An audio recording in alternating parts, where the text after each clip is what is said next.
Hello friends. This is Fiction Quest. How are you all? So in this video, we will see, what if Naruto awakened the legacy of pirates in the world of One Piece and Got Harem?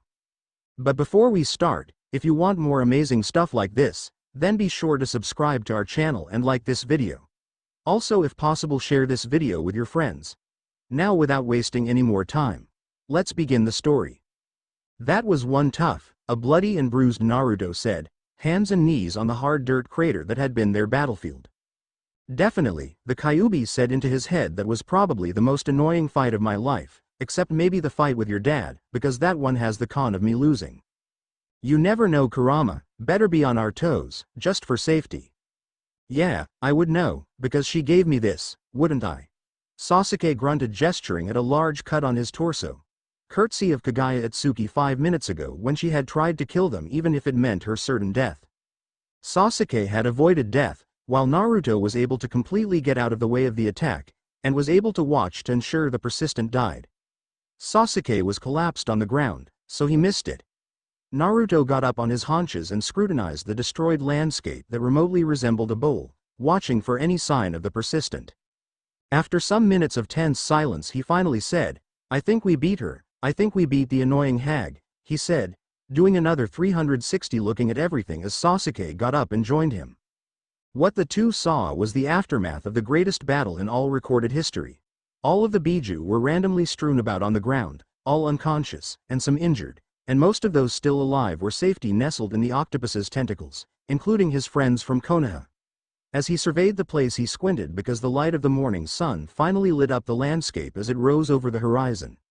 The brilliant rays of the sun shined down, providing light and warmth. It was one of the most refreshing moments of his life, even when sweat, blood and grime clung to his body like an angry pug and he smelled like a wet one. Pug. When he saw the sun rise over the now new world, he felt free of shackles that held him back so long. Perhaps this was what Nagato's friend had in mind when he named his organization, Akatsuki. This thought forced him to smile, and so he stood grinning into the sun covered in basically sewage.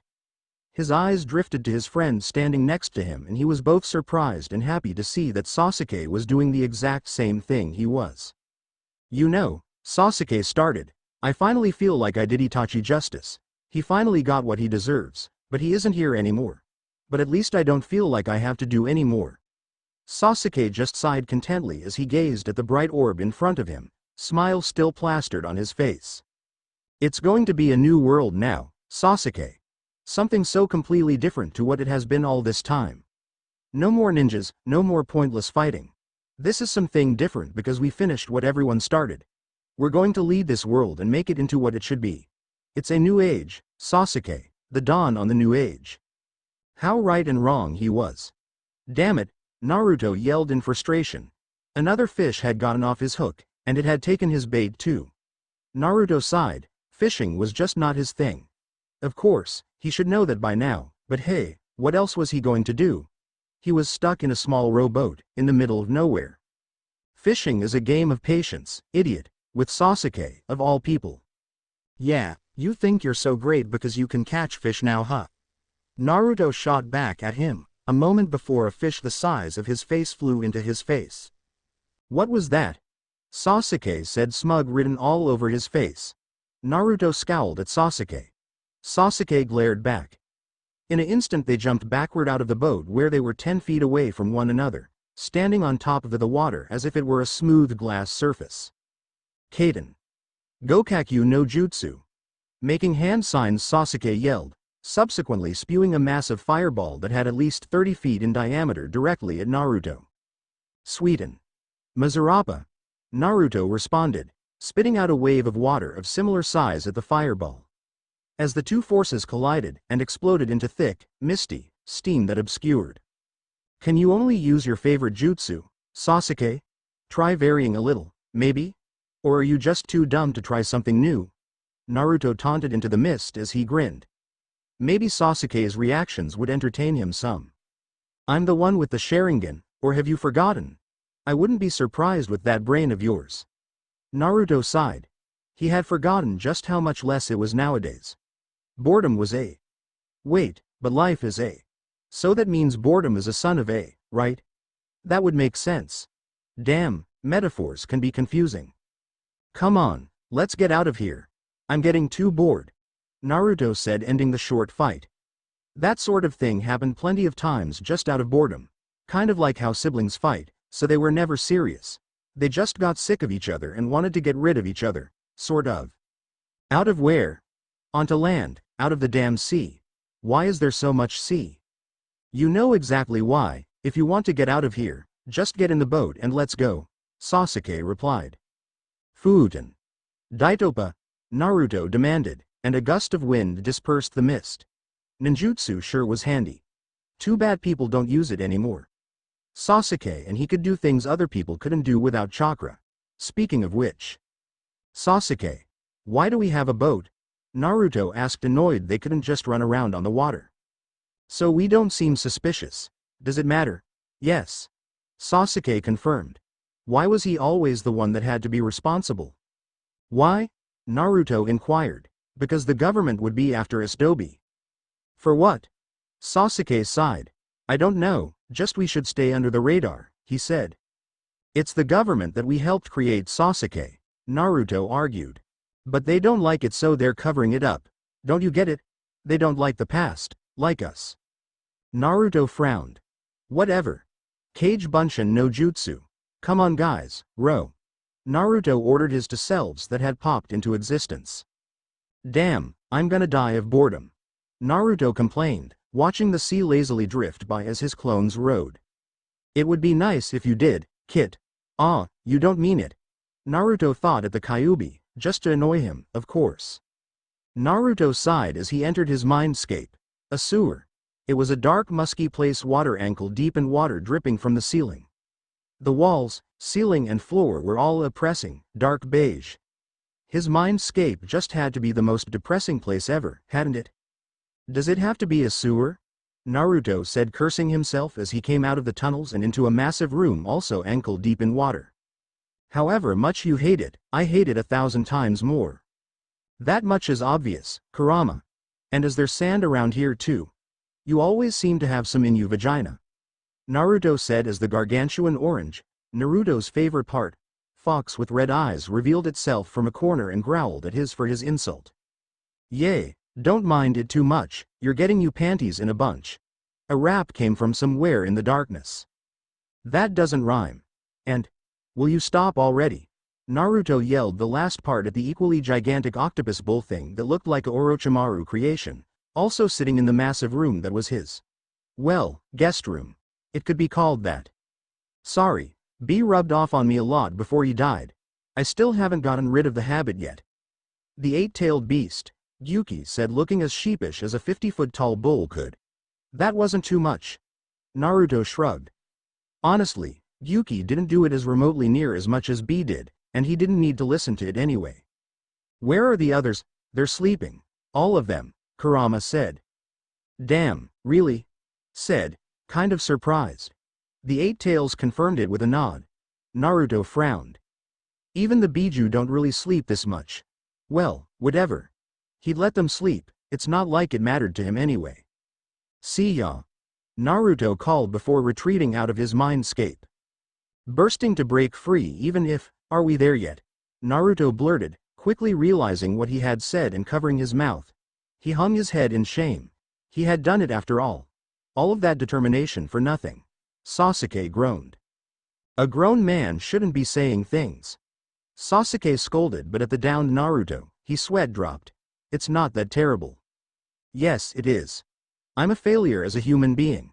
Naruto mumbled, too down to speak any louder. Another sweat drop joined the first on Sasuke's head. Oh. Look. Land. Sasuke said, almost as grateful as Naruto. He was starting to feel a little motion sick. Really? Yes.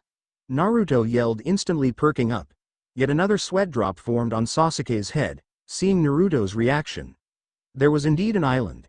It seemed pretty small, especially at a distance, but it seemed to be large enough to have a town on it.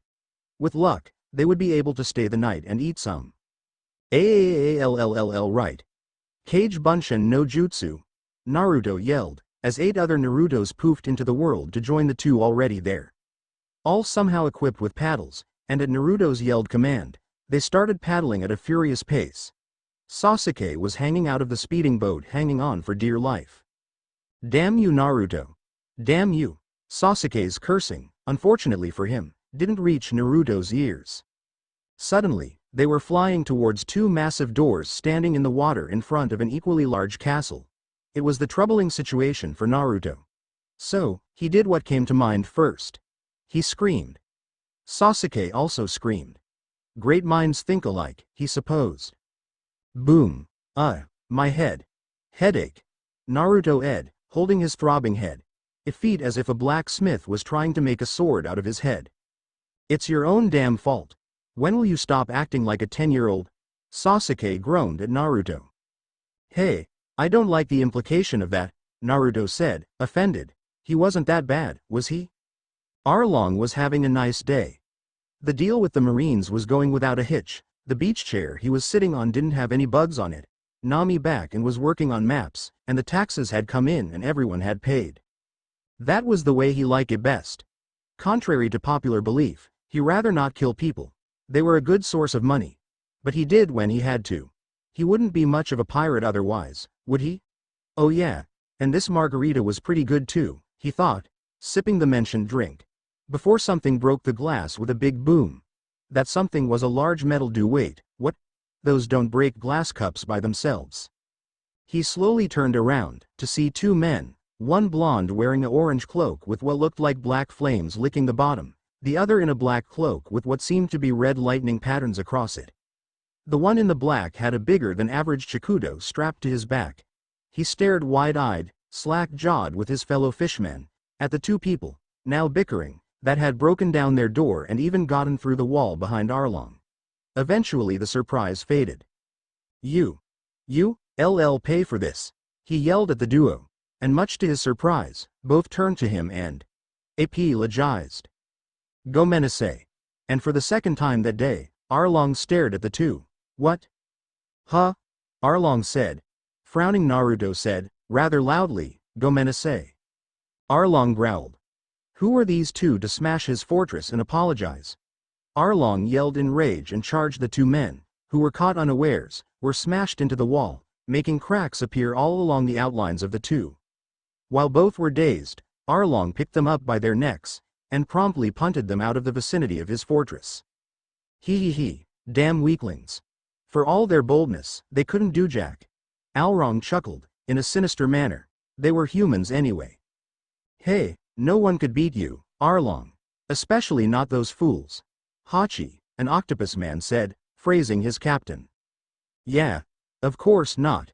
Naruto. Kit, hey, wake up. Naruto jumped awake at the Kyuubi's shouting, and ended up pushing the still unconscious Sasuke off his back and onto the dirt road that they had landed in. How did he know? Well, common sense. There usually aren't craters in the middle of roads. It took you long enough. Yeah, how long? Naruto replied. It had to be at least 2 hours. I'm kinda surprised no one came down the road. The Eight Tails said, making Naruto aware of his presence. Yeah, you sure can sleep a lot, I never can. A whining, bummed voice said, sounding slightly distant. That was Shukaku, the Ichibi. He was always kind of bummed or complaining, or whining. To put it simply, he was a wet blanket. Well, it's not like I wanted to. Naruto thought at him, and went over to the groaning Sasuke. Naruto shook his limp body, and eventually, Sasuke came around to the world of the awake. NNNNN. What happened? Sasuke grumbled, seeming relatively okay. Well, this big, blue guy kinda kicked us. Like half a kilometer. Oh, damn that hurt. Naruto sighed, as he cracked his protesting back. Man, it's been a while since I was hit that hard. Alright, still, we have to get food and some place to sleep. I'm not staying outside, Sasuke said, getting up and shaking the grogginess off.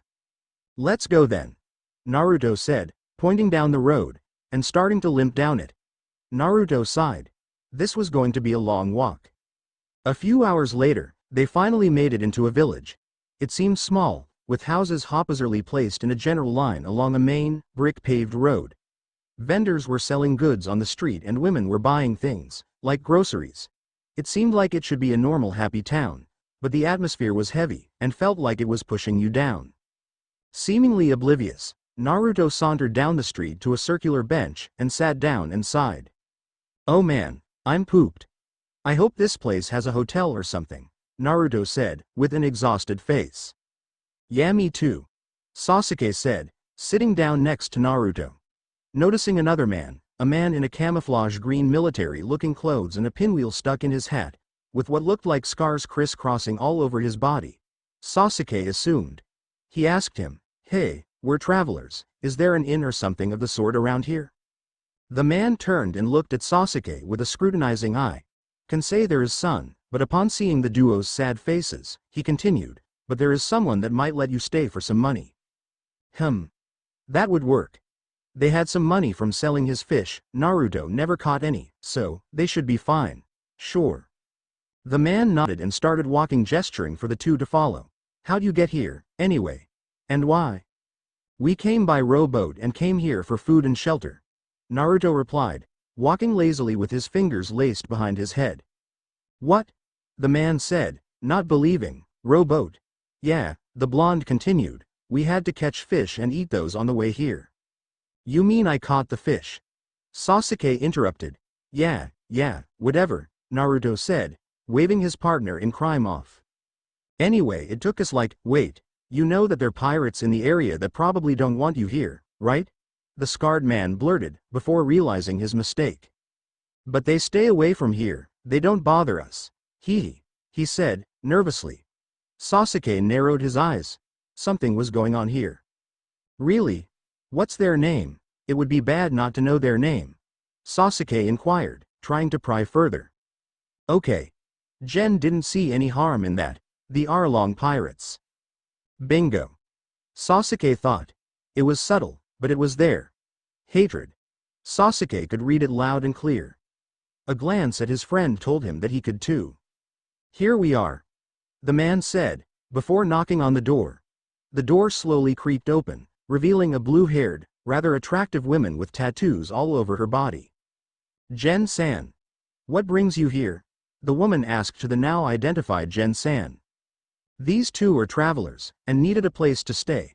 I thought you might let them stay the night with some money," General said, gesturing to the two behind him. Naruto smiled and waved, and Sasuke stood there. The woman inspected the duo for a long minute before finally nodding. "Just one night, boys, just one night," she said, quite harshly, before letting them into the small one-room house. It had a bed in the corner, a sink and a stove in the other, with a table somewhere in the middle. "The price will be 1,000,000 berry," the brunette exclaimed. "What? We don't have that kind of money," Naruto whined. The girl laughed. "Well, I thought if you were rich enough that you could easily give money like that, I would take advantage of it. Can't blame a woman for trying," she explained. Nami was rubbing off on her way too much, she thought, scared of how stingy and money-needy she had become. "Phew. I was scared we have to sleep outside for a bit. So how much?" he asked. "I'll let you stay for 500 berries tonight. I'm Najiko, by the way," she said, sticking her hand out to shake. Naruto shook it. Naruto handled all of their social interactions. Well, the friendly kind. He actually handled most of the shady stuff too. Sasuke just did intimidation when the need arose. Really, it's a miracle that he actually ever lost his virginity, and even that was just because he looked good. Suddenly remembering, Naruto asked, "I've heard news about pirates in the area. Do you know anything?" Naruto inspected the girl closely, and was rewarded with seeing a small twitch, and her muscles tense. "Apparently. But they haven't done anything to us, they leave us alone. I don't know much." The two signs mentioned before were the only signs Naruto saw. Najiko was good at this. Not good enough to fool him, and nowhere near enough to fool Sasuke. But she was definitely good enough to make a normal civilian believe her without doubt. "Well," Naruto said, looking at his wrist, "it's late so I'm going to hit the sack. Where should I sleep?" "On the floor. I have a few blankets if you want them," Najiko offered, but Naruto turned it down. "It's fine, we brought our own blan." He froze mid-sentence, just realizing his mistake. Did something happen?" Najiko asked, concerned. Her brow furrowed and it made her look even prettier, but Naruto was too preoccupied to notice. No nothing. Naruto said, robotically. Sasuke dashed over to Naruto and pulled him down into a huddle. What were you thinking? Sasuke whispered. Our stuff is in sealing scrolls. We can't show her. Sasuke yelled quietly. Naruto started thinking of something he could do to get out of this situation. He thought long and hard for some ingenious idea to come to him. He could almost hear the gears turning. Then it came to him. I got it, he said. Got what? Sasuke asked, understandably confused. The way to get our stuff without her noticing. Naruto whispered excitedly, just follow my lead. Sasuke had a bad feeling about this. Hey Nezuko. Wait, is that a flying Steinway piano with airplane wings with a pterodactyl playing it while drinking sweet dollar iced tea from McDonald's, while watching Hitler vs. Darth Vader epic rap battles of history and looking at Vine at the same time, while signing a poster with his foot for a fellow pterodactyl because he's a celebrity in the pterodactyl community and might be annoying, while breaking the world record speed and distance for butterfly? Naruto said. What where? Nezuko said looking out the window that he was pointing at. There's nothing there. Meanwhile, Naruto and Sasuke were hurriedly unpacking their stuff. Damn it Naruto. What kind of plan is that? Sasuke deadpanned, rushing to get his stuff out. It's a good plan. It's a great plan. What were you going to say? Our stuff is on our boat so we have to get it? Oh. Damn. Naruto said, before whispering to Sasuke again, I've got a new plan. No you don't. This is fine, we're both done. Sasuke said, just before the blue-haired girl turned back around. Naruto, what are you talking about? I didn't see anything. Nezuko complained. Maybe it was just a trick of the light. Naruto nervously suggested, obviously hiding something. Whatever. Nezuko said, letting it go. Naruto sighed in relief. Well, I'm sleeping. Naruto said, lying down on his recently unsealed blankets and fell asleep. Jacob was having a bad day. And the bad day was finally over and he was going to bed. But that doesn't matter, because this isn't a story about Jacob. It's about Naruto, who went to sleep across Kokoyahi in Nezuko's house. Of course, he went to sleep instead of sleep because there was something fishy going on. Yes, pun intended. Not that Naruto knows. No ninja worth his salt would actually fall asleep when something was suspicious. He wasn't worth his salt when he was young. He was proved right when Nezuko suddenly got up and walked out the door and stood outside. After a while, an orange-haired girl carrying a large burlap sack over her shoulder approached, and when she got in front of the house, she put the sack on the ground with a heave. Hey Nami. You were away for a long this time, were you alright? Nezuko asked, slightly concerned. After all, she had come back with severe injuries before. Of course I am, Nezuko. When's the last time I got hurt badly? Nami said, referring to 3 years ago when a pirate managed to get a gash on her arm. Nezuko smiled. It was good to know that her sister was fine. So how'd it go? How much did you loot this time? Nezuko asked, curious of the result of Nami's most recent venture. I got a lot this time. 7 million berries. Just look at that, it was a pain just to get it here, she said, pointing to the large Bursic bag which was full of riches. Had to kill some bastards for it tough. It doesn't matter. The world doesn't need them anyway, the blue-haired girl said with a snicker. Yeah, I guess so. Anyway, I'm going to go stash this away, the orange-haired girl said, heading into the house. Wait. Nezuko said, urgently. What? Nami asked, turning around to look at her sister again. There's 2 people that I let sleep here tonight. For money, of course. Just go around the house instead. Nezuko replied, in a quieter voice, as not to wake the travelers that she was housing. Nami nodded and started going around, but stopped when she heard a voice. Well, I don't think being left alone is the same as being with them, don't you think? Both turned to see both Naruto and Sasuke sitting on the roof, staring down at them. Girls, you are going to tell me everything, Sasuke said, menacingly. It was enhanced by the blood-red pinwheel-shaped Mangekyo Sharingan spinning to life. Double Tsukuyomi, Sasuke said softly, trapping the girls in his eyes. Nami suddenly found herself count to across, arms spread to her sides, and legs together under a blood-red sky with black clouds and an even redder moon. It was terrifying, to say the least. She saw the black-haired man who was in a cloak in front of her. "What did you do? Where is this? What are you going to do to me?" Nami screamed the barrage of questions at the man, panicking and thoroughly horrified. "The first 2 questions are none of your concerns," the man replied, cold as ice. "The third, nothing if you tell me everything that is going on." She couldn't just tell a random person everything. Arlong would eat her alive. She couldn't tell him anything. Nami thought, hardening her resolve. Not that it was much to begin with. She would gladly betray Arlong if she thought she could get away with it. "Your choice," Sasuke said, taking her silence for a no. "For the next hour, I will contentiously stab you with this sword." The calm way Sasuke said it made it even more scarier than anything else. He drew his chikudo with a loud shing, and approached Nami. He stabbed her. There must have been a flame inside her body. Yes, that was it. She could feel it gnawing away at her organs, the flame eating her body. Oh, how it burned. There was a hole burned in her body, nothing but flame. Heat. It burned, until there was nothing else to burn. And when she looked down, there was nothing except herself. It was as if she was never hurt at all. 59 minutes, 59 seconds to go. The man said. What? That had to be longer than 1 second. There was no way she was surviving that much more of this torture. Okay, I'll tell you everything. Nami gave in. I'm guessing you guys know Nami's whole story. It'll just be a pain in the ass to write, and a pain in the ass to read.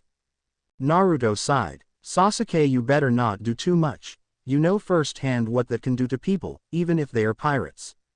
Sasuke turned to look at him, his Sharingan spinning out. They weren't pirates, Sasuke stated grimly. The girls' stories had not left them in a good mood. It broke again, Sasuke added. Again, Naruto said agitated. Before the other thing that Sasuke had said registered, how are they not pirates? Why don't you ask them yourself? Sasuke asked, while sticking his arm out at Naruto, for him to fix. Because they look exhausted, Naruto replied, fixing Sasuke's arm. How long of a Tsukuyomi? He asked, curious of what Sasuke had done. 1 hour, Sasuke answered, prompting Naruto to sigh. And you said I was the irresponsible one. No wonder it were the one that suggested that we use one, you remember. You're lucky that it only broke to level 2, any more than it would have seriously damaged your body. The blonde scolded Sasuke, for once. Sasuke nodded. It'll regenerate, everything does. Anyway, to put it shortly, Arlong the pirate captured this village, Kokoyashi, and terrorized it. They have to pay taxes and all that. The orange-haired one, Nami, made a deal with Arlong that if she paid him 100 million berries, he'd let them go. So, she's been stealing from pirates. So far she had about 80 million berry. Sasuke explained to Naruto, who whistled softly. This kinda shit still happens, doesn't it? Naruto said, swinging off the roof and jumping inside, presumably into his blankets. We'll pay this guy a visit tomorrow. I'm pooped, I'm gonna sleep. You can help the girls with recovering. Sasuke just shrugged. He wasn't sleepy, so that was fine with him. He jumped off the roof he was sitting on and helped the girls up. He's right, you know, the damage to your system is pretty bad if you break it like that. If you just take precautions then it can be avoided. Sasuke heard the voice of the Sanbi, Isobu, echo in his head. If's fine, you guys Chikura will heal it anyway. Sasuke relied, not concerned in the slightest. You should be more concerned. Isobu stated, get your ass up Naruto. Naruto just groaned. He felt a stabbing pain in his side. Sasuke, that bastard, he was kicking him. Come on, we have things to do, it's already 10. Naruto groaned again. Alright, he ed, trying to get Sasuke to leave him alone. 2 hours later, Danton. Marushi Tuni, I'll get up. Naruto finally caved, stopping the massive boulder that was sent flying at Naruto with his bare hands, and putting it on the ground. More importantly, he was awake. The 2 onlooking girls could only look on in terrified of both men, a man that could sleep through, well, a lot of stuff, and a man that could do a lot of stuff. It was you that said we would go visit the guy. You didn't even wake up. Sasuke yelled at Naruto, pissed. Oh yeah, Naruto said, remembering. Wait, what do you mean you going to go visit the guy? You don't mean Arlong, do you? Nami asked, dreading the answer. She had been hoping that they would simply leave after they knew her secret. Of course that's what I mean, Nami. It's my job, after all. Naruto told Nami, turning around. He's way too powerful, you can't beat him. You'll be killed, Nami cried, worried for the two. She didn't think they were bad people, and she didn't want them to just die. Naruto chuckled. I don't think you have to worry. It's really hard to kill me, he said, confidently grinning at the girl. Come on, we have a job to do. Sasuke called, doing a let's get going gesture. Yeah, Naruto agreed. One dramatic awesome walking scene later. And here we are. Damn, this guy's got a whole thing going for him, doesn't he? Naruto said, looking at the massive, 3-story tall fortress flying a fish-looking emblem, complete with a wall and steel doors that now stood in front of them. Naruto was surprised that the doors in front of him, the one he just broke down yesterday, were already rebuilt. Too bad. For him, Sasuke said, for once saying a cool line. Wait, what? Naruto thought, that just didn't happen every day. So what's the plan? Just beat them up? Naruto asked, eager. It had been, 1 week since he had beat someone up? Too long. Let's go with a massive fireball. One that's going to burn that fortress down. We need a big one, so let's go with one off. Sasuke said, doing something to his arm. Naruto shrugged. If Sasuke wanted to go overkill, then who was he to argue? How big? The biggest there is. Do the largest, strongest Fuden jutsu you know. Then Sasuke kicked down the door. Kaden. Ryuka no jutsu. Sasuke yelled, blowing massive flames out of his mouth. Naruto stared. For some reason or another, Sasuke was taking this too seriously. Whatever. Fuden. Kyodai Daitapa. Naruto yelled, fanning the already massive storm of flame, turning it into a massive explosion that rocked the area. Sasuke. Yeah, that's called overkill. Naruto deadpanned. I said the biggest. And plus, a bunch of them are alive. Look, Sasuke said, pointing to the heads popping out of the water, as the mist from the evaporated water got blown away. Damn. The blonde swore as he looked at the fortress. Or what was left of it. It lay in tattered ruins, only the part farthest away from them still standing. One could see inside the smoking rooms, one of which must have had a shitload of paper, because it was snowing confetti all around the courtyard. While Naruto was admiring this, it looked pretty cool. Something shot out of the water shouting, "Shark on darts." Or something like that. It was going so fast it was nothing but a blue blur, headed straight for Sasuke's head. Sasuke, of course, was a ninja. So he kawarimied with a log. Naruto narrowed his eyes at Sasuke as he re-landed next to him. You didn't have to use the log, he said, glaring at his black-haired friend. Speaking of which, Sasuke responded, looking at the said log. The log was impaled by whatever shot out of the water. That was fine. They were used to that, even though Sasuke would have to plant 10 saplings for the 2 stab holes on each side of the log. The problem was what had impaled it. It was the blue man's nose. Both ninja did a double take, and rubbed their eyes to make sure they weren't seeing things. Sasuke, when was the last time we were high? Naruto asked, hoping the answer was something recent, to explain that. 3 years ago. I think this is for real, Sasuke said, still staring at the spectacle. Naruto would have taken a picture of Sasuke's face if he knew how surprised it looked. Even I haven't seen that one before, the Kyuubi said, which was impressive. Kurama had seen a lot of things. While they were marveling at the strength of a certain nose, they had forgotten about their surroundings. Which was pulled underwater by 2 pairs of hands. What a foolish decision, Sasuke thought, as he was pulled deeper and deeper underwater. I guess they don't know me or what I can do, so it's not too stupid. Most people this would work on, but most people can't walk on water for that to be an option in the first place. Speaking of which, they did do a good job getting over that.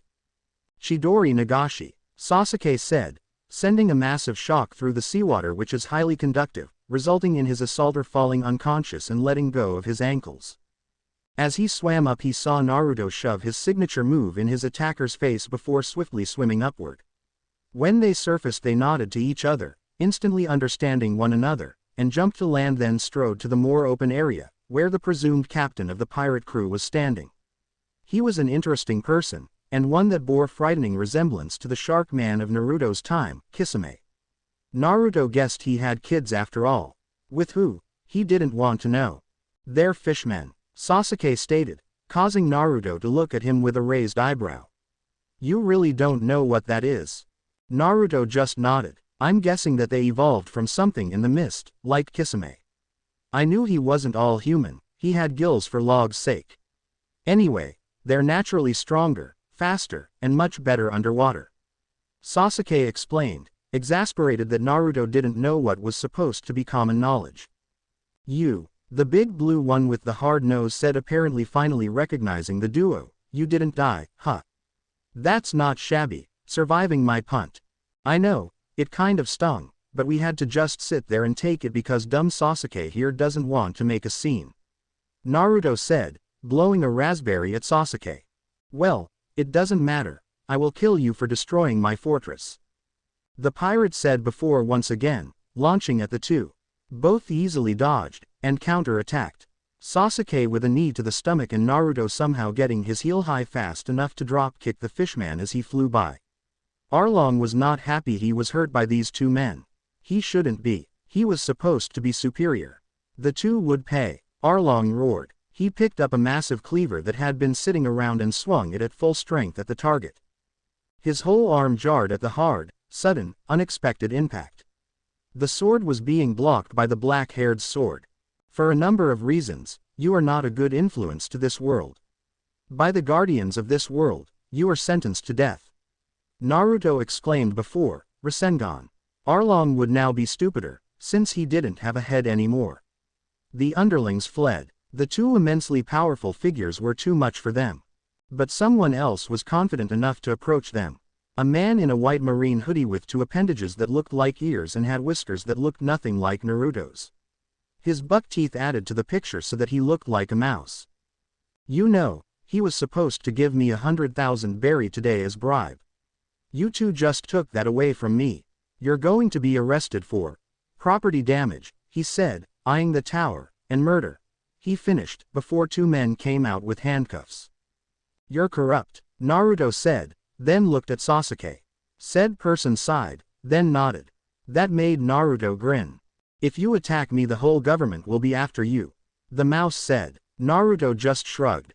My job is to get rid of the corrupt ones, so I'm going to do it. Naruto said, almost in a casual manner. But even the foot soldiers standing behind the mouse could hear the steel underneath though. Men, get him. The mouse shouted at his men, who started running at the blonde. The blonde just grinned as he made quick work of the men with harsh punches to the guts and kicks to the head. Naruto walked up to the now cowering mouse and promptly kicked the man and sent him flying. Naruto smiled at his handiwork. The bloodied marines were strewed all over the place, and the entire area was a mess. And just to add to it, boom, the rest of Arlong Palace came crashing down. They sure do party a lot, a blonde ninja said, who was observing the party festival from his corner in a bench in which he was snuggled nicely.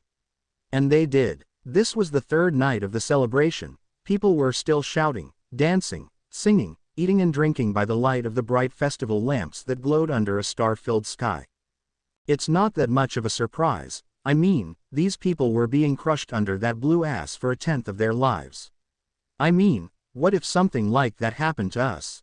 Sasuke told Naruto, who was sitting next to him the bench, eating some ramen.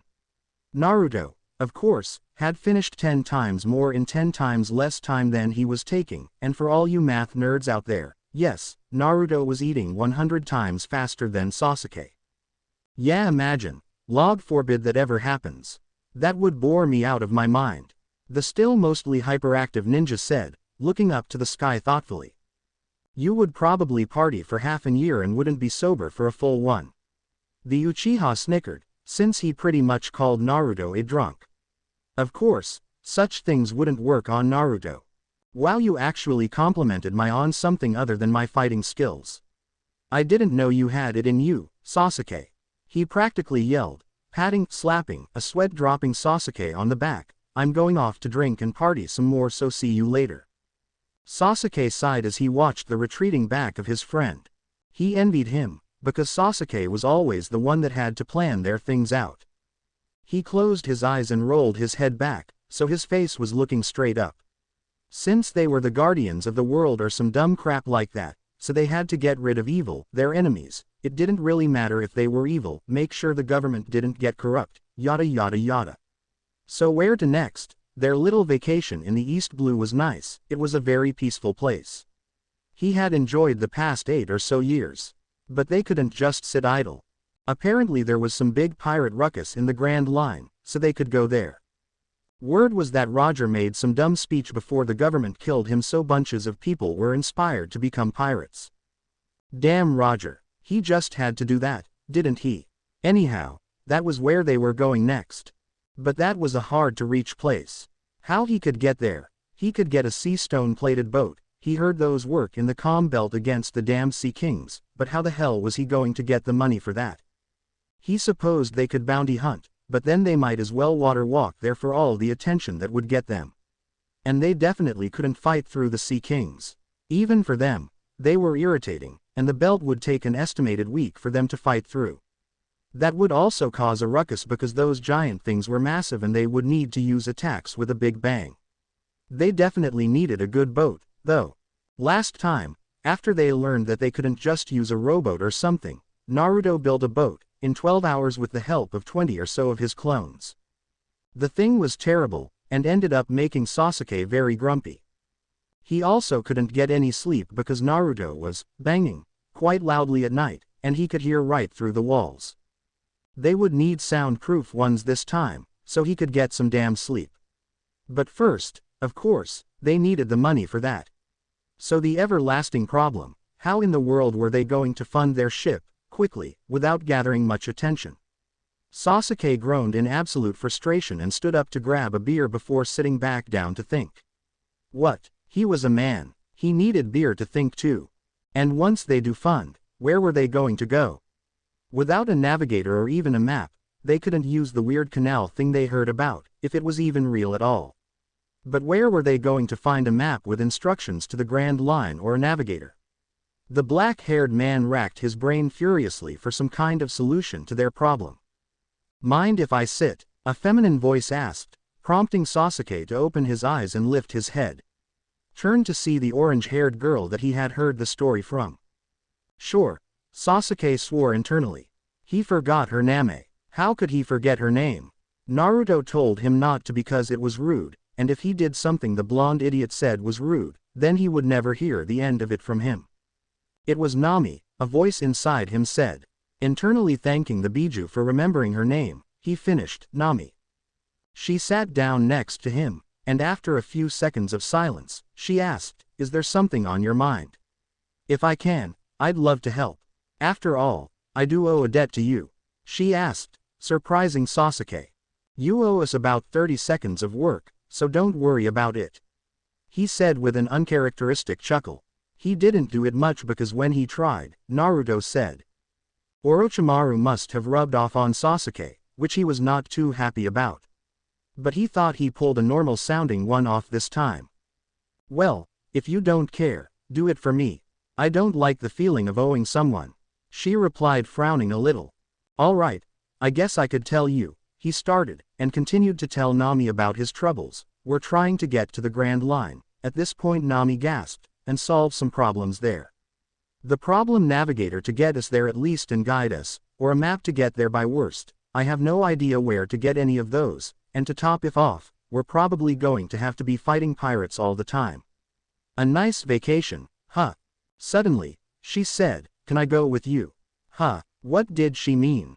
Can I go with you to the Grand Line? She clarified, surprising the Uchiha. It wasn't every day someone wanted to go to the Grand Line that wasn't a pirate or a crazy nut. The stories that came out of the place occasionally impressed both Naruto and Sasuke. Well, he stuttered, confused to what he should do. No one had wanted to go with them before. And to talk to him about it. That was plain crazy. But here she was. I can help you get money by stealing from other pirates, she started. I know someone who has a map to the Grand Line, and I'm a navigator. 3 in 1. Deals don't get better than this, and you know it. She was right, he supposed. She definitely would help with all of their current problems. And that Arlong guy was making her write maps since she was really young, so she had to be good enough to be one, so there was only one problem. Why do you want to come with us to the Grand Line? He asked, as this was the question that would tip the balance. The orange-haired girl looked quite taken aback by the question. Perhaps this was personal, but this was a necessary question, so he stood firm. Nami's eyes were glazed over for a second, then she answered, I want to make a map of the entire world, including the Grand Line. So can you take me? Well, can't hurt, I guess he thought before simply nodding. Are you sure that you want to though? You probably won't be able to come back here for a long time, he asked, to make sure her resolution was set. She nodded firmly. That was all he needed. Naruto meanwhile. Look, pink dolphins are swimming in the table. Yeah, they're really pretty, Kurama said. And look, the ceiling is so close it tickles. No, it just hurts. Hey, who turned off the lights? Damn it, I bet it's the janitor again. What? Kill them. No, you know what, no. Yeah, just kneel before the log and pray. All of the Biju watching Naruto and Kyuubi's drunken conversation were laughing their asses off and taking pictures with their oversized iPhones. The very next day, the duck did not walk up to the lemonade stand. Instead, Naruto and Sasuke were preparing to depart, which was walking to their rowboat. The blonde was dragging his feet through the dirt path under the glaring sun in between the fields, cloak over his shoulder looking like he took a shower in his clothes. Somehow, Sasuke hadn't sweat a drop as he walked like he usually did. Naruto. Yeah, what's up? Looking toward Sasuke, Naruto said. I got something to tell you. Naruto frowned, thinking of what it could be. What? Someone else is coming. Someone is trying to attack us. No, someone is tagging along. Huh, how come? And who is it? Naruto asked. She can solve all of our problems. Well, enough of them. And it's nice to help someone fulfill their dreams. Sasuke said, and as for who it is. They rounded a corner to see their rowboat. With Nami sitting inside. Nami, what are you doing here? Naruto asked, surprised, causing Sasuke to face palm. She's the person who's going to be traveling with us for a while. Sasuke almost yelled, as an understanding look crept up Naruto's face. Well, welcome to the group thingy Nami. Naruto said, smiling and offering a hand to shake, which the orange-haired girl shook. Naruto frowned before saying, are you sure? Have you said your goodbyes yet? I did, she said, before asking, where is your real boat? Naruto pointed at the rowboat. Shrugging, Naruto said, constantly rowing, it usually takes us a few days to reach land. That's how we've always done things. Sasuke nodded to confirm the truth to the words. Few seconds later. What? You row around, and you want to go to the Grand Line. Do you know anything about the ocean? You're crazy, Nami yelled, scared by the stupidity of the two men in front of her. Why, how, all of this confused her so badly.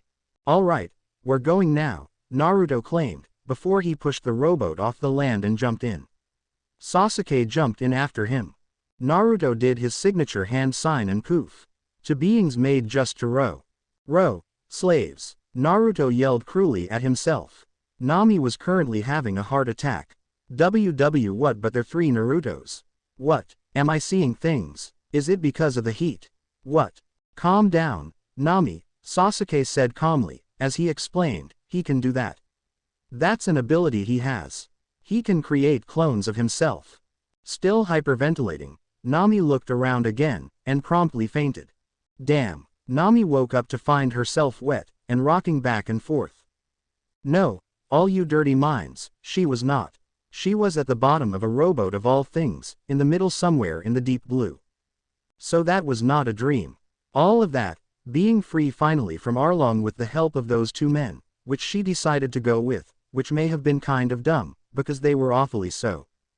No one got around on a rowboat using, so she wasn't seeing things, she confirmed finally, after opening her eyes and getting a good look at the three Narutos from her position at the bottom of the boat. It seemed like she had been out for a while. Her back ached and her arms were sore. It was time to get the hell up. Nami groaned as she sat up and stretched her arms toward the sky, which Nami noted was somewhat cloudy. That meant rain by tonight or tomorrow morning. Wherever they were going better be close, because she for one definitely didn't want to get soaked. "You're up," the black-haired one said to her, who was sitting at the back of the boat facing back with a fishing pole grasped in his hands.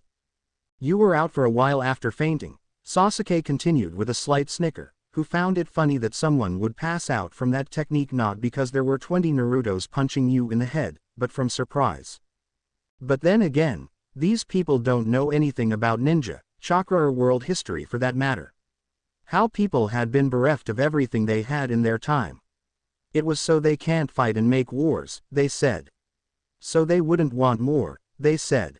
This was the new age of peace and greatness where everyone is happy, they said. He called bullshit. He should have bet on it, because he would have make tons of money. Yeah, you're up. Sorry about that, I probably should have warned you, Naruto said in a much friendlier manner than Sasuke. A light blush of embarrassment crossed her cheeks as she remembered how Wen had acted after seeing 3 of the blonde. She just couldn't imagine people actually had powers like that. She thought devil fruits were just rumors. What other things didn't she know? Her resolve to continue at sea hardened as she started to want to know the mysteries of the big wide world.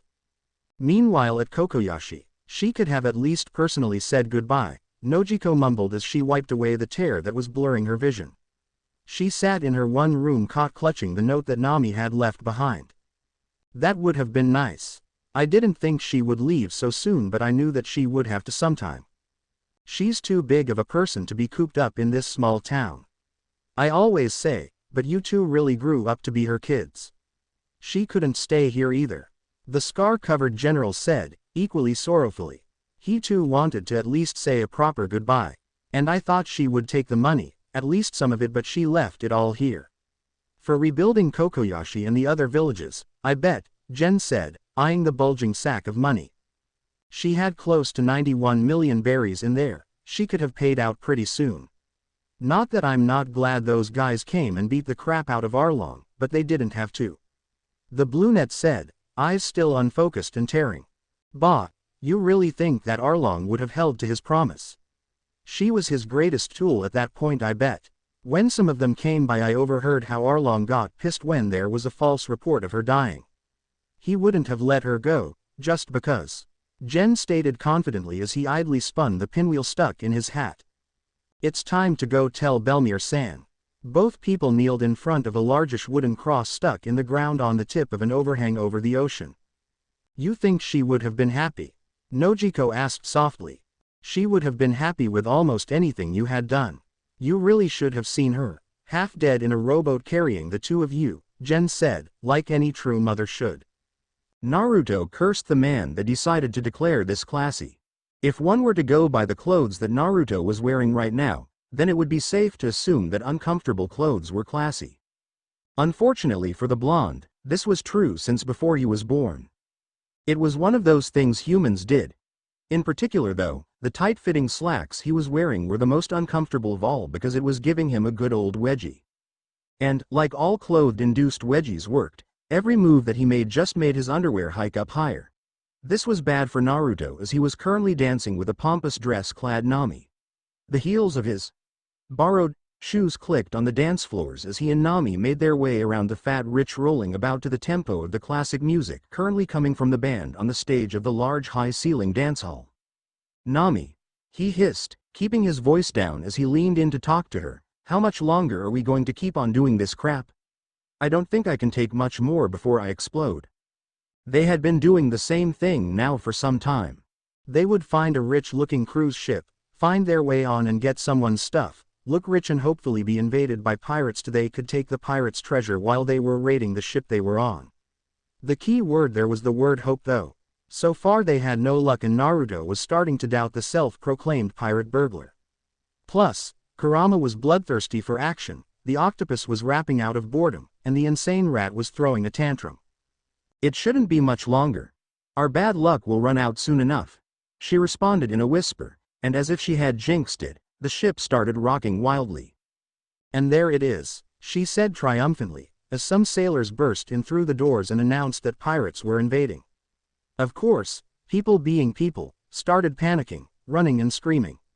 That just left Naruto, Nami, and Sasuke, who was just brooding in the left corner. "Alright, you two, follow me," Nami said, running into a more secluded hallway where she promptly ripped her dress off. Unfortunately for Naruto, she already had her burglar get-up, a dark shirt, pants and a bandana on her head. Naruto, who hadn't thought this out as well as she had to go around in the tuxedo. The girl started running, motioning for them to run after her. Eventually they heard the war cries of the boisterous pirates as they boarded the ship. Naruto shook his head at the pirates' stupidity. They had no idea how to really do things right. But then again, if they were smart they wouldn't be pirates, would they? They eventually got to the starboard side of the ship where the pirate ship was pulled up next to, kept from drifting away with a couple of grappling hooks that were secured to the railing. "Damn, that's a weird-looking ship," Naruto said, observing the girly-looking pirate ship covered in hearts and frills. "You don't see a ship like that every day." Nami nodded in agreement as she pulled out a pulley thing that she used to zipline to the other side. The two ninjas just walked deftly across the rope and landed silently on the deck of the ship. "The treasure is probably down below," the girl whispered, crawling around in the shadows of the deck. The other two were right behind her, silent as the shadows they were hiding in. They were trained ninjas. This was their kind of thing. Nami gestured to a door and the ninjas alien next to her on either side of the door. Nami reached for the doorknob, easing it slowly open when it suddenly swung open due to some other force, which revealed itself to be just another pirate. Josh was just another pirate, late for the raiding of the ship because he seriously needed to take a piss. Now that he was done, he was going to join his fellow pirates. Instead, he was blindsided by a force strong enough to push him into the door he just opened and knock it off its hinges. Nami, a little surprised at the sudden reaction from the black-haired man who stood with his arm outstretched before her, let out a small eep, getting her a raised eyebrow from said man. "What were you going to do if you were by yourself?" Sasuke asked, kind of annoyed that the girl was surprised at something like this. "I don't know, but I think I would have managed," she replied, a little shakily. But she recovered quickly and proceeded to sneak into the pirate ship. Nami quickly made her way through the ship, and as if smelling the gold she made it to the vault in one try. Both ninjas were impressed with her skills, if it could be called that, because really it was just her lust for gold. They, still silent, started shoveling the gold there into sack they brought along with them. It took them about a minute to shovel at least 10,000 berry worth of gold into the three now bulging bags as they skulked out of the pirate ship and into their pre-prepared dinghy and started to go. Guys, this might be a little late, but," Naruto ended, as uneasily as he started. "Yeah," Nami pressed, but Sasuke just shook his head because he knew what was coming next. "My morals are telling me I can't just let those people be caught by pirates," he finished, slightly rushed as though he was ashamed of the fact. And at this point, he was. Arrgh. He was over 800 years old for log's sake. Why couldn't he get over his loddamn morals and just deal with it? Nami stared. She had watched him beat the crap out of people and now, he couldn't let a bunch of rich people get robbed. How much of an idiot was this guy? "Naruto," Sasuke sighed, "you're a ninja. You've mercilessly ripped people apart with a ball spinning really fast, and if you think about it, would hurt a lot because it would be just a lot of skin abrasion. So why the hell or why? Gomu Gomu no Pisatoru. What the? Splash. Hell. Nami yelled, basically terrified as something very large just flew across the sky. Yeah, what the hell? Is that a really, really fat woman? Excuse me, but I didn't know we were in America. Naruto said, suddenly gaining a British sort of accent. That's the captain of the pirates. I guess someone strong enough to beat her is on the ship. Sasuke analyzed, paying no attention to the now British blonde because he was used to it. Ooh, that was a scary thought. That makes sense. My sense of morals aren't screaming at M. Splash. The hell? Oh terrific, I'm drenched. Naruto complained, looking for the cause of the disturbance. He found it staring him in the face. Literally. Two black eyes stared at him from under a straw hat with a red ribbon of sorts tied around it. He wore a big, goofy grin and a red tank top. He looked like a idiot. Yes, he was an idiot. Sorry, didn't see you there. Oh yeah, you want this apple? It's actually really good, he said, offering a red apple to him that, in fact, looked pretty good. He looked at the apple. That color of red was familiar. He had seen that before. On the ship, being served. Are you a pirate? Naruto asked, wondering if he had to beat this guy up. How could you tell? But yeah, I'm Luffy, the guy who's going to be the king of the pirates. He said proudly, as though he knew the future and already knew what was going to happen. So you attacked this ship? Naruto pressed, ignoring the king of the pirates part. What were the odds anyway? Anyone getting close to that island? No, those were some other pirates, but they were mean, and this one was really fat and ugly, so I kicked their asses. He replied, nonchalantly as though he was sawing. He went and bought some eggs. Naruto nodded. All right, that was start. So, are you a good person? He asked. Naruto, this isn't such a great idea, Sasuke suggested, knowing where this was going. Naruto's only response was firmly shaking his head. He was dead set on this. Oh yeah, I guess, sorta. I think I'm an okay person. Luffy said, getting Sasuke to sigh in relief. That's fine. You're fine to go. Bye, Naruto said, nodding to him before putting the sail up and starting to row at a slow, steady pace. Well, I'd say we gotten a decent amount of money, but not enough. Where to next, Nami? Sasuke, always the responsible one, asked. I've heard that Buggy the Clown is in the area. He should have a map to the Grand Line and a bunch of money too, so we can kill two birds with one bird. This has actually been to the Grand Line, so he should be fairly strong. Well, I guess not for you too, but you know what I mean. Nami explained, pointing into the white horizon in which the bright blue sky and the brilliant blue seemed to merge. Roger that, Naruto said, and steered the boat in the right direction. You know, you never did tell me how you got so powerful, Nami said, who had figured out that the skills they displayed when defeating Arlong weren't just devil fruit powers. Are you going to tell me? The dark sea slapping the hull was the only response she got. She could not ask such questions. Not yet anyway. She knew the answer. Power was not something people readily gave away. Hopefully, they would come to trust her more, because both guys seemed nice and trusting, as though they could see right through her and had no problems with what they saw. They probably would. That was a good thing. Good night, she said to the sleeping forms on the bottom of the boat, and curled up in her blanket. Land ahoy. Not so loud, Naruto. You moron. We can get through this the same way we got the money. Without anyone seeing us. Sasuke reprimanded, smacking Naruto on the back of the head. Honestly, this idiot. Well, at least he got one thing right. The island was slowly drifting toward them from the horizon. They should be there in a few hours if they kept the speed. Of course, that never happened on longer trips like these. Land. There he goes again, and whoops, there goes Nami. Gotta make sure she doesn't die, it's not courteous. Sweden. Spring box no jutsu, he said, forcing the water to spring Nami back at him, tears streaming out of her eyes. No. I'm too young to die. I've worked too hard. I have still too much money to spend. She yelled, waving her arms, making them very difficult to grab. But Sasuke was good. No, he was the best. He was the very best. So of course he could grab he. Oh no, there she goes, out of his reach. Sweden. Stop waving your arms around like a panicking jutsu. Sasuke said, weaving a few hand signs. Two bands of water formed around the Nami's wrists, and then a short rod kept both from separating, forcing the girl's hands together. Now, Sasuke reached out for Nami's hands, trying to grab them so as to pull her to safety. His cloak flapped wildly in the wind as he stood at the very edge of the boat, water rushing past at a lethal speed below, his fingers just centimeters away from reaching Nami's. So close, and there we go. He grinned in victory as his fingers grasped Nami's.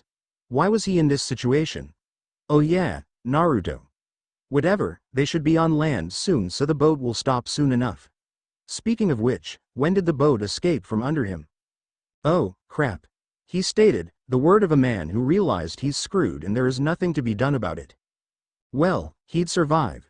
He acted as a cushion for the much more fragile girl as they skidded across the surface of the water, going at, it's Sasuke's opinion, obviously not Naruto's, an ungodly rate. Nami continued to mutilate his eardrums, so Sasuke closed his eyes and tried to survive the absolutely most annoying situation he had been in since at least 60 years. Naruto was so going to pay for this. Captain. There's something headed this way very fast. What the hell are we going to do? A panicked man yelled, bursting into a large circus tent. So what? Shoot it down with my buggy ball. A man, the captain chucked, the evil kind. All but an evil smirk and a large clown nose of his face in the shadow of a menacing pirate hat complete with sky blue plumes sprouting out the sides. The panicked man calmed down and matched the captain's smirk with one of his own. Yes, it won't stand a chance. I'll go prepare the cannon immediately. The man spun and left the tent. Load. Fire. Boom. Naruto was really hyped. Like, really, really hyped. He could have sworn to the log that they'd been out on the high seas for at least a month. Seeing land now, how could he not be hyped? He was so hyped, in fact, that he was doing something that his old buddy Rock Lee might do. He was rowing a rowboat, as hard as he could, which was pushing 90 miles per hour, about 150 kilometers per hour, non-Americans. He was rapidly approaching the island. He could almost feel it. He knew that it was there. Solid ground. Something that didn't give away under his feet and swing back and forth just the right way to make him sick. It would be a glorious moment that. Boom. What the hell? Naruto screamed, turning around to see the large tower of water erupting in a white fountain behind him. That was definitely an underwater explosion. Turning back around, the blonde was met by yet another surprise. A large, red, round surprise that hit him very hard. The surprise then exploded, sending flying Naruto sky high. Ow, damn, that hurt. It's been a while since that kinda crap happened to me, Naruto complained, rubbing his black stomach. Well, he was burned. He was fine, his regeneration was second to none. But his clothes regeneration were second to a lot of things. Looking down at himself, he saw that he was missing everything except his very singed, black sweatpants and the tatters that were his now black, originally orange shirt. Frowning, Naruto whined. "Aw, crap, my cloak is gone. What the hell, that was nice, I only got it about a week ago." All that was left of his cloak was a small ring around his neck where the collar used to be. Naruto eyed the island under him as air flew by his head, pushing his hair back. Thanks to whatever blew him up, he had gained a bird's eye view of the entire island. He didn't have a Sharingan, damn that thing, but he could still remember a thing or two. Especially the dozen cannons that circled a circus tent of all things, and a town looking like it was shot a few times. Geez though, they looked like toys. Even smaller, actually. He must be really high. Speaking of which. Futen. Jushakuryu no Jutsu. The wind whistled in his ears as a large burst of air from below blasted his body upward, slightly slowing his descent. He slowed, and then he stopped. Then he started to go down again. Futen. Jushokuryu no Jutsu. The wind once again whistled through his ears and violently ruffled his hair as the powerful updraft pushed his body upward against gravity. Naruto looked down. Nothing really seemed closer. He was still a good 3,000 feet in the air. Had he gotten higher? It was hard to tell. This is going to take a while. Damn it, Naruto, what the hell? Sasuke screamed at the sky, pissed off. Believe it or not, skidding on water at 90 miles per hour while making sure a screaming banshee didn't die by acting as its personal cushion was not his idea of fun. He definitely got a few nasty bruises, and if wasn't for them, then he would still be feeling them pretty bad. On the bright side though, the banshee was a pretty girl, and she did have nice. Hey, just because he wasn't Naruto didn't mean he wasn't a guy. It just meant he didn't go around expressing the fact. And on the even brighter side, he was still holding said girl because they were on water. And only he could walk on water and the said girl didn't want to swim. Does Naruto do that every time he sees shore after a long trip? Nami, who had finally stopped screaming and panicking like crazy, asked, dreading the answer. Sasuke sighed. He guessed she may have picked up on that fact, which was unfortunate. He'd much rather her be oblivious to this. Yes. Short and curt, short and curt. That's how your brother did it, Sasuke, and he was pretty badass except the killing your entire family thing.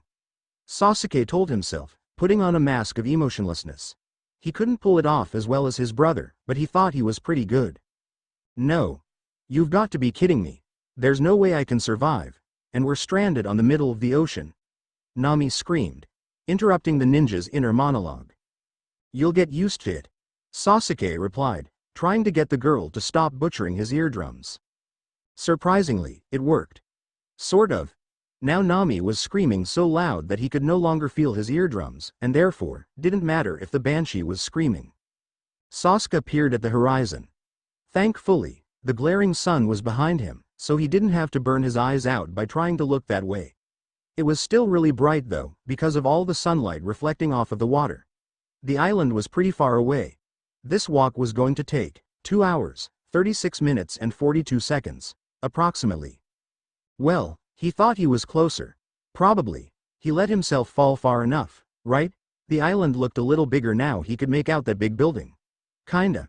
Could he? He squinted at the island as wind and a giant orange beak rushed past his head. Oof. The hell? Oh great, a giant bird hit him. How lucky he was today. Well, whatever, hell just. Ah. Naruto looked up just in time to see a straw hat, which subsequently smacked into his face, sending him shooting down to earth with whatever hit him. Oh crap. I hit someone. Yeah, no shit kid, you hit me really hard. Naruto groaned, clutching his pounding head that he had landed on while crawling out of the crater that he had created in the cobble-lined street. You're alive. Well, yes, of course he was alive. He was Naruto. He wasn't going to die just cause 1,000 or so feet of gathering momentum before eating dirt. He was fine. But... Kid, how are you alive? He asked back, peering at the teen. Then he recognized him. Wait, you're that kid from back with the time I was stealing stuff from pirates, he stated, pointing an accusing finger at the straw hat that he had on. Your name was, Luffy. Yeah, that's it. Yup. Good to know people recognize me. Does this mean I'm famous? The boy was celebrating his newfound celebrity status through the use of a series of fist pumps and jumps. Naruto wondered that perhaps the fall had rendered the boy stupid.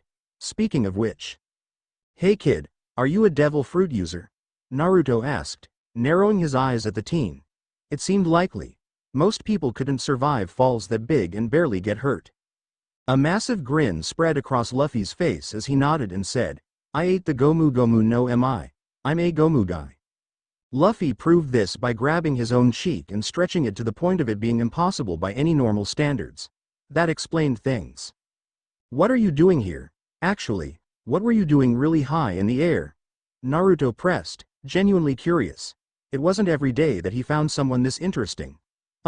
Describing someone as interesting made him feel like Orochimaru. Well, I was sailing, and I was really hungry because there wasn't anything to eat, right? So I see this big bird flying around, so I try to catch it by Gomu Gomu onto it. It didn't come down, so I was carried all the way here, Luffy explained, laughing. In the face of the laughing teenager, who could now be clearly identified as some kind of moron, Naruto could only sweat drop. People called him an idiot when he was a kid. What they would think of this one, he didn't want to know. Now, if he were any other person, he would just think that the teen was trying to screw with him, and not take him seriously. However, the blonde knew his own kind, even if some were slightly more stupid than others. Hey you. You two that just fell from the sky, what the hell do you think you're doing? Some guy looking astonishingly like a grunt said, intruding on their conversation. Two other even more grunty-looking guys walked up behind him, holding almost comically large bats. Are you the guys that shot big, giant, red cannonballs stuffed with explosives as me? Naruto asked, friendly. It wouldn't do if he ended up glaring at the wrong person, would it? If you were whatever was flying at this island really fast, then, yeah. Hit you real hard, didn't I? Grunt number 1 said, with a smug look on his face, moments before a very important fact registered in the grunt's grunt-sized brain. Why you aren't dead. The grunt looked confused now as his grunt-sized brain had not yet figured out the fact that he was talking to someone unimaginably far out of his league, the grunty league. No, but some of my clothes are, Naruto yelled him, now pissed at the grunt. This intimidated the grunt a little, but as they say, it is a fine line between bravery and stupidity. The grunt let out a rather grunty grunt, and as he had recognized the blonde guy as an enemy, charged him. Naruto sighed. Some people are stupid enough to charge. Really, even he got out of that habit pretty quickly. Only took him like 10 years to figure out that was dumb. Grunty was slow too. Wait a few moments, duck a few centimeters under Grunty's wide overshot swing at his head. Perfect. The grunt goes stumbling from the momentum of his own swing. And all he has to do is flick him in the right spot. Flick, and he face slams a brick wall. His life was getting a little too boring. He barely noticed himself knocking the two other grunts. He couldn't even get his anger out like that. Whoever shot him was going to pay. Hey, you're pretty strong. Naruto turned around to face the teen that literally brought him down to earth. Thanks I guess, he said, sheepishly, scratching the back of his head. He still hadn't gotten used to people complimenting him. Hanging around Sasuke didn't help much. I haven't introduced myself, have I? Well, I'm Uzumaki Naruto, Naruto declared, triumphantly. Surely even the moron had heard of the name. He was a legend. His name should be known for at least a few centuries. Well, Naruto, you're in my crew, Luffy stated, completely ignoring all of Naruto's splendid bravado. You've never heard of me. The no longer legend trailed before what Luffy had said registered in his brain. Wait, what? No, I'm not in your crew. Who said that? Me. It was a very simple answer to his question, but it was not enough for the blonde. What makes me want to be in your crew? I have things to do and I'm busy, so I don't have time. And plus, isn't the captain supposed to be stronger than the rest of the crew? Naruto shot back. He wanted to go beat the person that blew him into the sky and vent. Not that Luffy was a bad person, he seemed a better person than most pirates. So will you be in my crew if I beat you? Naruto was walking away, but at that comment, he turned and looked back. Yeah, sure. I kind of have to then, don't I? Naruto chuckled, raising his eyebrow. He turned back and started to walk again, but he barely got 2 steps in before his instincts told him to dodge. Apparently this teen didn't have much patience.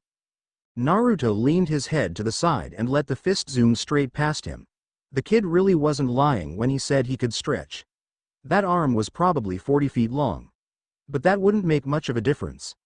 Naruto grabbed the elongated arm, and just like predicted, the boy came flying at him as his arm snapped back to its original length. Naruto used Luffy's momentum to slam his forehead into the teen's. Headbutting was always one of his favorites after beating Gaara with it. As Luffy was dazed from the massive blow that he had just been on the receiving end of, Naruto pinned him to the ground. Naruto grinned menacingly into Luffy's face as he growled. It's all over for you now. Man, he was bored. It had been kind of funny watching Naruto get blown into the sky by something and brought back down by another something, but that only gave him a few minutes of entertainment. Even the girl who was in his arms decided to get on his back instead, and she was still too freaked out to make much conversation. If only he could talk to someone. Plop, plop, plop, that was the sound of a rowboat. He didn't know what kind of person other than them would go around on the sea in a rowboat, but if they let him on, then maybe he could at least take a nap to pass the time.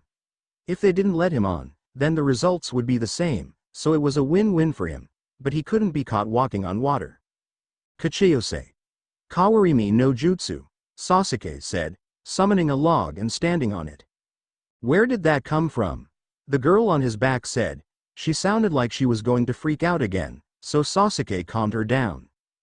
Don't worry, it's from a reputable distributor. Surely that should calm her down. Huh? What distributor? Nami said, looking around. She would not find any. Ignoring her, Sasuke looked around until he spotted the rowboat headed their way. After a short while, the rowboat got close enough to see well. It was just a small dinghy, nothing that should be taken into any rough areas of the ocean. There were 3 men in the rowboat, 2 with bruised, swollen faces, and 1 green-haired guy taking a nap toward the stern of the boat. Hey, wanna give us a ride? We got stranded. Sasuke called, trying to sound friendly. He did not sound friendly. The green-haired guy cracked open one eye and eyed them. Sasuke could tell that the man was at least somewhat dangerous. Perhaps not to him, but Sasuke was proud of his ability to pick out the skilled and talented. It probably had something to do with his Sharingan. It seemed that the green-haired guy could tell that he was dangerous as well. Well, he was really dangerous, after all. So dangerous, in fact, that whether he knew that was dangerous or not didn't matter. Maybe the green-haired guy knew this, because he nodded and the boat started turned toward them. The boat was slow. It was about as fast as he would walk, but at least it was relaxing. Turns out, the green-haired guy wasn't much for talking. He was Sasuke's kind of guy. They hadn't spoken one word and he liked him already, though that was the reason that he liked him already. The girl was finally quiet, thank the log, and he could take a nap. Life was good. Stop. Stop it. Ah. Stop it, I'm gonna pee. Luffy cries echoed in between stone walls of the buildings that lined the stone street on which Naruto had Luffy pinned to. Naruto was currently torturing Luffy in both his and his mentor's favorite method. Luffy's cry continued to ring as Naruto tickled Luffy's stomach with a feather. Really, stop, I'm going to pee. Luffy forced out in between the gasping laughs. Naruto figured he'd had enough to never mess with him again. Naruto had younger boy pinned to the ground where he had been tickling him for the last 10 minutes. Admit your defeat.